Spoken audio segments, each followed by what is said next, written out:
Hey y'all, so I am back with another video. I know I'm late, but life has kept me extremely busy. Like, I really just haven't had the time. I'm working a lot. Going to the gym, church, family. I have just been overextended. And while I want to say that I'm tired, I am extremely grateful that I have shit to do. So I'm not going to complain. Either way, I am here to talk to y'all about Chasing Orlando Season 2, Episode 2. So let's get into it. Of course, I took my notes. I don't know what that cough is about. Okay, so this episode picks up where the last episode left off. BBL's friend is laid out on the ground after the fight, still in worship. I mean, the hands are lifted up and he is slain in the spirit. Now, thankfully, he wasn't slain for real because I had seen somebody like slay. I don't know if the person standing over him was like, damn, you got knocked the fuck out, or if they were trying to bring him back to life. Because, I mean, it just kind of flashed, and mama was still like, So I really don't know.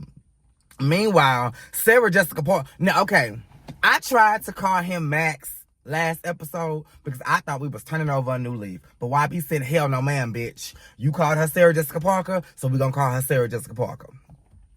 Sarah Jessica Parker said, bitch, this is the perfect time. Y'all faces is fucked up. And I'm seeing a whole lot of hyperpigmentation. I'm seeing a whole lot of acne scars. And this bitch is gonna definitely need my help after she get up off the ground and wash all the blood up off her face. So let me pass out my business cards so y'all can know that help is on the way, bitch. All right, Miss Sarah, this is your episode, Sarah Jessica Parker. Let me just tell you that. But all right, Miss Mamas, because you knew that this was the most opportune time for you to promote your business, and you did just that. Yes, ma'am. Marlo. So we go inside. Marlo is talking to BBL, I guess, about the situation.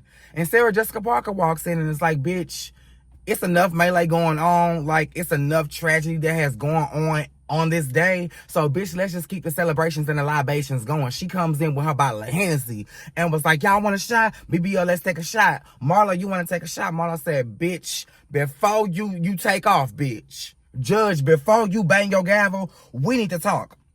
You had said, you know how girls like Marlo get down. Now, Sarah Jessica Parker, while I love you, sis, I have to keep it a buck. You are very calculated in your words. Very, very calculated. Mama, you knew that while you didn't say that verbatim, you were very clear that Marlo knew that that was the message you were trying to get across. She may have minced her words, but mama got the point. Oh, the dog is shitting. Okay. All right, Marley. Do your thing, girl. But, because you knew that, you chose your words very carefully. You said, I never said those words.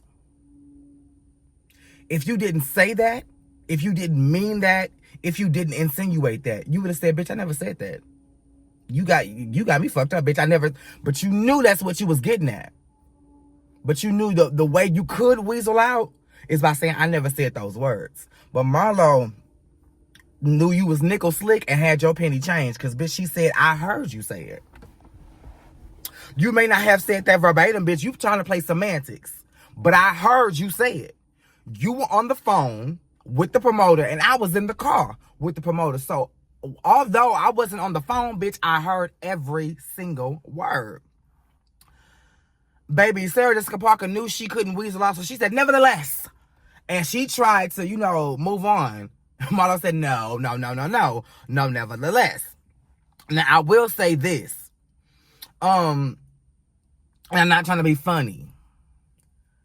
But the same way Sarah Jessica Parker got that nickname, I may have to start calling Marlo La Cienega Boulevard is, bitch.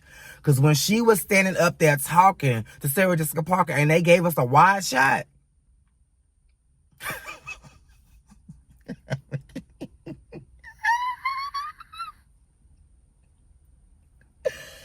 And this ain't got nothing to do with the trans girls, because I know some bio girls that got the same issue. Some of y'all girls have some big ass fucking feet. Like, can you speed it up? The fuck is you cruising for, bitch? Ooh, her window was down. Sorry. Y'all got some big ass feet, girls. Like, not all of y'all, but some of y'all got some big ass motherfucking feet. So, Lassie Indica Boulevard was upset. And Sarah Jessica Parker said, bitch, I don't have time for this. I'm leaving. Marlo, La Cienega Boulevard took everything in her trying to get out that door and still couldn't get out, baby. You ain't that big. So if BBL can hold, well, oh yeah, this ain't Dallas. If BBL can hold you back, bitch, you ain't worth your weight in gold, bitch. So she throwing shit, oh, bitch, fuck you. You gave me Nene when she was like, he has a pause, bitch. Like, it was like you was yelling at the wind, bitch, because Sarah Jessica Parker had been left. Then you said you scary at the back. Girl, as skinny as you are, they could have held a single file line and you still could have slipped through. So she slipped outside and then she went outside. Oh, bitch. You a Kenya ass bitch. I can't stand a bitch that always want to get in your face just to talk. Bitch, you had all this smoke for me and you didn't throw out one single solitary punch, bitch. All you did was yap. Oh, bitch, you don't know me. I'm the city princess. I'm the city princess. What really got your ass turned was when he called you the city peasant. That's what turned it for you, sis. You got mad because he called you the city peasant. And it's just like, girl, if it wasn't true, you wouldn't have been moved by it. People can call me a million names. Bitch, I'm not gonna budge. Because I know who I am. Girl, bitch, I fucked it all the way up. I really was trying to say I know where I've been. But it wouldn't have made sense in this context. So, bitch, I know who I am. And you're not going to move me left or right because you don't penetrate me with your small words. City peasant moved you, bitch? Girl, obviously your impact in the city ain't that great. And then Marlo was like, bitches want to act like you're the aggressor. Bitch, you are. I came in offering you a drink. And all of this transpired afterwards. Who else was the aggressor? The Hennessy? Girl, get a grip. Okay, so then La Cienega Boulevard has her podcast. Places the entire blame for the fight on BBL. Well, if that's the case, then we need to back it up and place the blame on Rashida because Rashida's friend was the one who kicked it all the fuck off. So we need to place the blame on Rashida. And then it goes over to BBL. But okay, girl. And then she discusses her issue with Sarah Jessica Parker. Bitch, goddamn. How long are we going to discuss Sarah Jessica Parker? We get it. You don't like the bitch. You got to tell everybody. The fact that you got to tell everybody why should let you know that nobody gives a flying fuck. Nobody noticed. Nobody cared. Still, nobody cares. Girl, proof. Yes, I'm the self-proclaimed city princess, but the city know. If you got a self-proclaimed, then bitch, the city don't know. Beyonce is the queen because we call her the queen. Brandy is the vocal Bible because we call her the vocal Bible. Whoever, I get them mixed up between Mary J. Blige and Aretha. Whoever is the godmother of soul, the queen of soul, we gave them that title, which is why they hold the title. Self-proclamation ain't shit, bitch. Are you serious? Oh, girl. The delusions of it all. Marc Margiela. Marc Margiela is in the studio performing and recording a song called Out in Miami, which is a drill beat.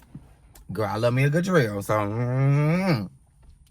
He also tells a story of how he connected with his engineer, which was through a family friend named BB. Now, apparently, BB wanted to manage Marc, and the waters got murky, bitch. And so Marc was like, I don't think you should manage me. And they fell out over 5 years ago, and BB kept the equipment. Some of the equipment that Marc had over to her. Hold on. Get the fuck out the street. Get over there. The fuck? Anyway, they fell out over 5 years ago over some equipment that Marc had left over, but BB didn't want the equipment to go back to Marc. So Marc had to call the cops. So they haven't spoken in 5 years, but the engineer is like, Though she never talks about you, I think that this will be a great opportunity for y'all to try to rekindle y'all's friendship, you know, see where this could go. So I'm interested in this storyline to see if Marc is going to be able to salvage what's left of his friendship with BB or not.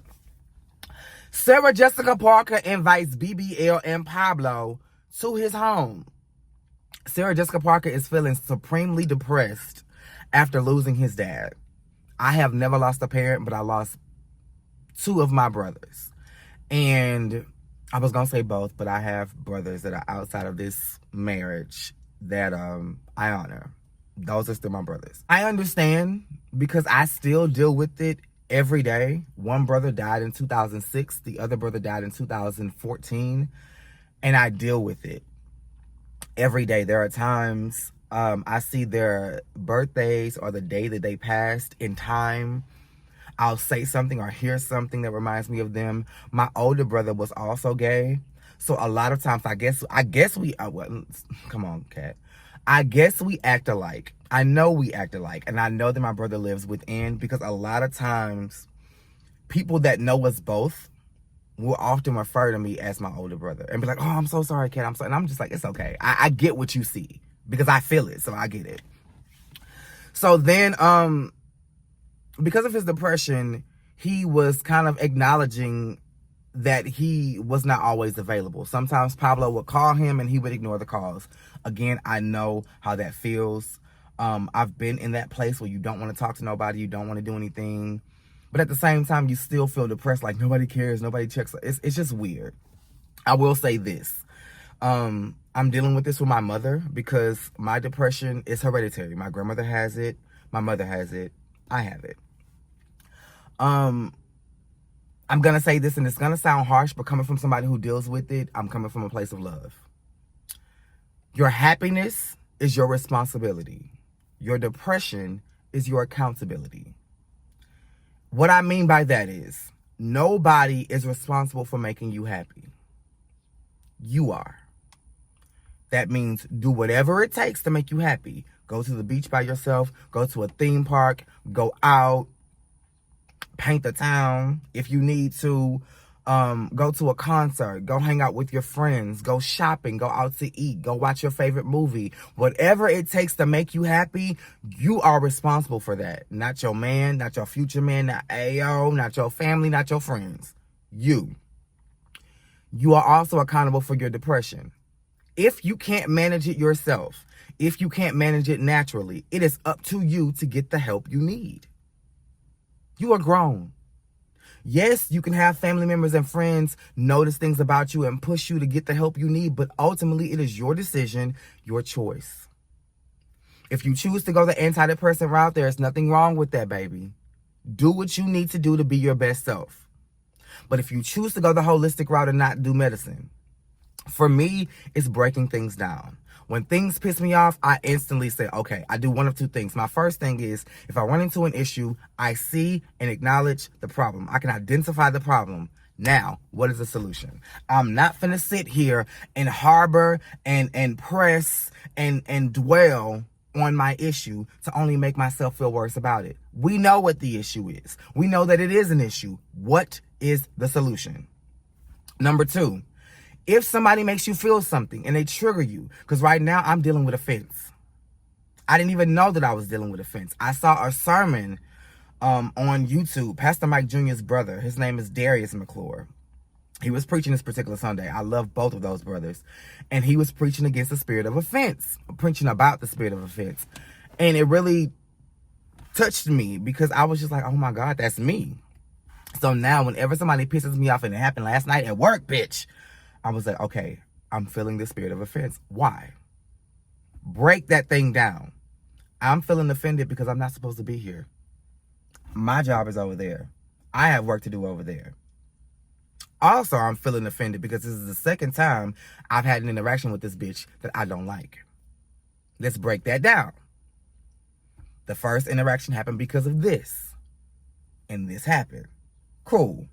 The second interaction wasn't as bad, but because we had a first interaction that I wasn't really too fond of, now I don't want shit to do with you. And now that you're coming over here needing my help, I'm super offended because I don't want you to bother me. Break it down so you can understand why you feel how you feel, and hopefully you can talk yourself off the ledge. I ended up, talking to a coworker, and we just kind of mingled about the situation because she was like, "Oh, Josh, she got me everywhere." And we just kind of laughed it off and went on about our business. Before it was all over, she was, "Kat, I really appreciate you." And so now I'm going to approach this bitch a totally different way. Anytime what you need me to do, boo? I got you. Whatever. Because you're not going to ruin my day. And you for damn sure ain't about to ruin my experience here at the job I love. Girl, fuck you. So moving forward, just unpack what you feel. And try to just, manage and sift through that. I know that was lengthy, but bitch, I feel like you needed it. And because I have the knowledge, I'm going to share it with you. Sarah Jessica Parker then goes on to discuss her issue with Marlo. She basically says Marlo's name did not come up until there was an issue with the paperwork, or lack thereof. Because I put in parentheses, paperwork is so important. Apparently, Sarah Jessica Parker told okay, let me back up. The promoter came to Sarah Jessica Parker wanting to integrate the Black and the Latino community in this particular club. So he came to Sarah Jessica Parker wanting Sarah Jessica Parker to be one of the faces of this club to try to bring in more Latino people. He then asked Sarah Jessica Parker what the price was, what the booking fee was. Sarah Jessica Parker said, "Given what you want me to do, $200. I don't know if this is $200 a night, a month, I don't know." The promoter then tells Sarah Jessica Parker, "That's insane. That's unreasonable." And then brought up Marlo. And so that's Sarah Jessica Parker's problem. Bitch, I didn't even know Marlo was even a part of this equation until you had an issue with my booking fee. And then he tried to compare what they were charging. Marlo only wants a bottle and a section. Then Marlo don't view this as a job. Marlo just want to come party and have a good time, baby. If you want my services, then bitch, they cost money, not things. The last time I was getting paid in materials was when I was a young warthog. Bitch, when I was young, was extremely young, like teenage going into early 20s. My sister would pay me in weed to watch my nieces and nephews. Because I didn't need no money, bitch. I wasn't doing shit. But I'm in my 30s now, bitch. If you come to me offering me incentives, get the fuck out of my face. Hallelujah. So, at that point, it became a big issue. And that's why that's why Sarah Jessica Parker said what she said and felt how she felt. Like, bitch, if that's how you moving and you just giving a section and a bottle, bitch, this is not what I thought it was. I'm going to go ahead and back out. And maybe when she said she knew how girls like Marlo get down, that's what she was talking about. Girls will just take anything. And now I look like I'm asking for too much. Girl, please. BBL then goes on to address Rashida's outburst about the thumping.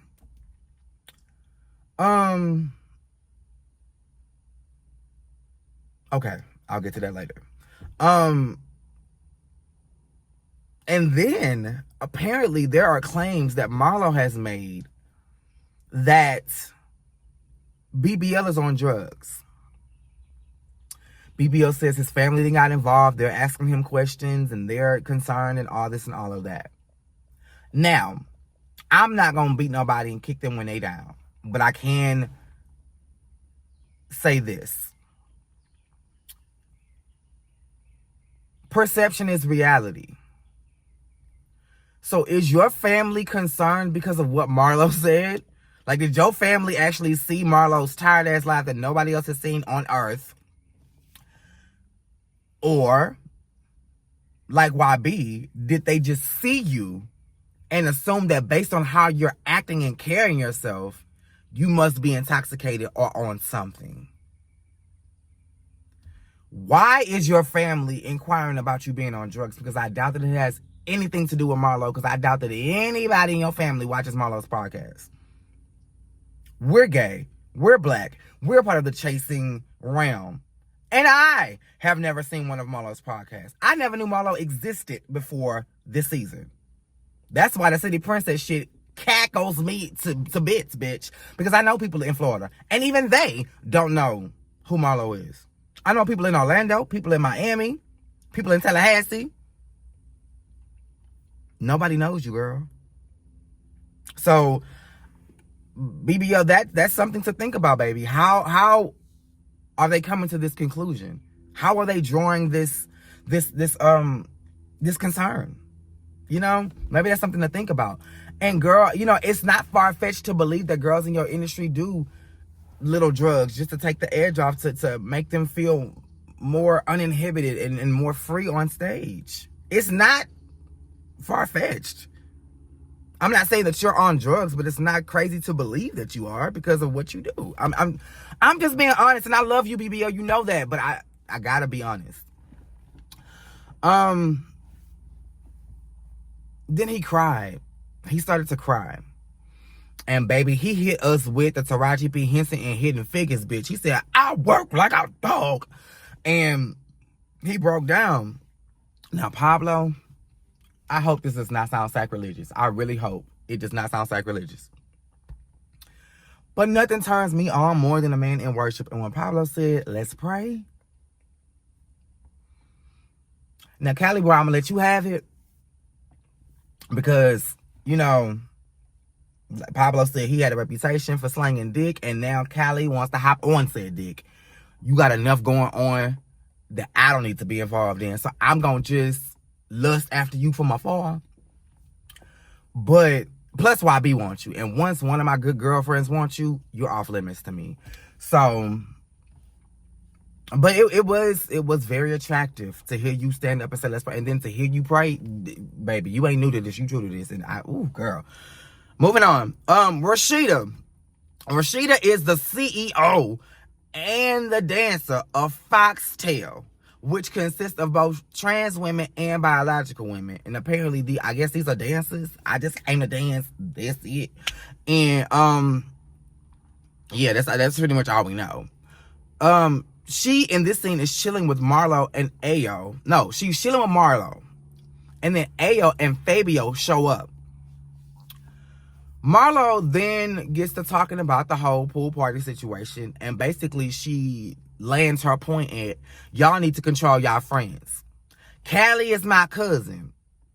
Now, hold up, wait a minute. Let me put some truth in it. Pablo had just said in the last scene that you was his cousin. So does that make you, Cali, and Pablo cousins? Because Pablo ain't never said he had any relation to Cali. Not from what I hear. Cali ain't never said he had any relation to Pablo. Not from what I hear. But you in the middle saying you related to both of them. Okay. She then says that Cali insinuated the drama, but that part was edited out. The only reason why we even know that Marlo said that Cali said that is because Fabio said that in his confessional. But you can clearly see in the scene that the sentence that Marlo was getting ready to complete was cut off. Why? I don't know. And then Fabio was pressed about the blah comment that Cali made. His fuck ass said da da da da da. Really? Because in the scene, it was all good. You was like, what? Why am I blah? And then when he explained, oh, yeah. You seemed a little nervous because you was funneling with your cup. But, because maybe I can read body language. But you was good in the scene. Now that we out the scene, you got an issue. I don't like that.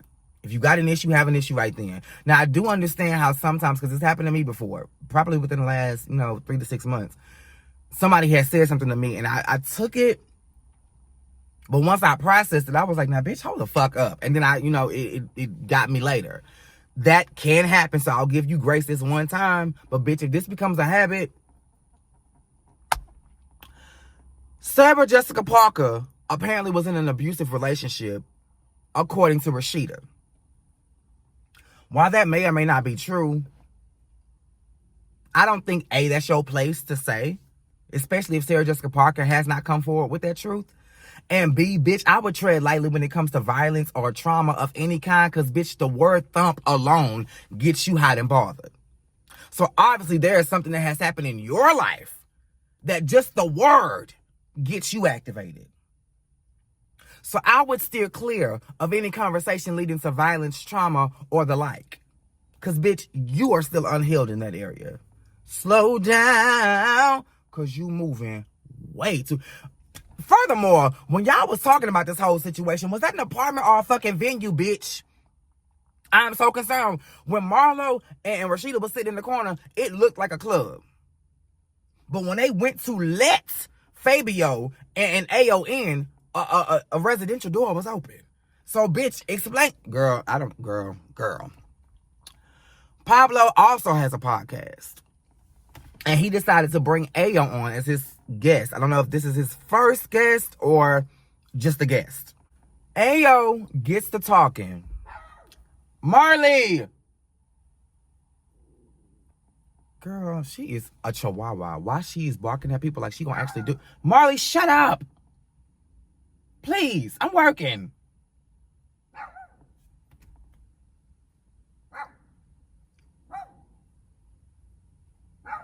Hush! She finna go in the house. Anyway, Ayo basically says that people like him because of his authenticity. Because he did not say authentic. Marley!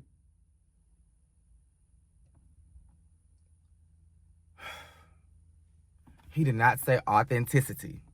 He said I don't know what he said. But bitch, it wasn't authenticity. Pablo says he and Cali definitely have to talk because apparently... Hold on. Shut the fuck up! Sorry, y'all. Apparently, Cali got somebody to come to Pablo to fight him. Ayo don't believe it because he said that's not the type of person that Cali is. But, bitch, I ain't got no reason to lie on you, bitch. And I can understand why I would still have an issue with somebody like that. I actually commend Pablo because, bitch, I wouldn't be in the same room with a hoe like that. And if I was, it wouldn't be no daisies and daffodils, bitch. We would have to talk. Or furniture would be rearranged. Period. And the episode ends with... Oh, no, not necessarily ends. But, well, yeah, the episode ends with Sarah Jessica Parker. The first part was their tribute to the dad, Jose, may you rest in peace, at Daytona Beach. It was a beautiful send-off. They had balloons. They had the little candle flying things. It was beautiful. Y'all must have been out there for a while, bitch, because when y'all got out there, it was daylight, and when y'all left, it was pitch black. Then Sarah Jessica Parker had therapy with Twan Dixon. I need to watch your show, baby. Because, baby, they are advertising the fuck out of it. I need to watch it. I need to watch it. Apparently, there is something good in it because I feel like nothing happens by coincidence. There's a reason why I keep getting shown this show. I need to watch it. And then, throughout the therapy session, we find out that Sarah Jessica Parker moved her family to Orlando after the death of the father, just to kind of be more closely together. And that's how the episode ends, with the therapy session. Correct me if I'm wrong, but did we get a highlight of the following episode? Because I don't remember seeing it. But that was the episode, y'all. It gave what it gave, so I gave it what I had. Make sure you are liking, commenting, subscribing, and that the notifications are on. Until next time, same place, same time.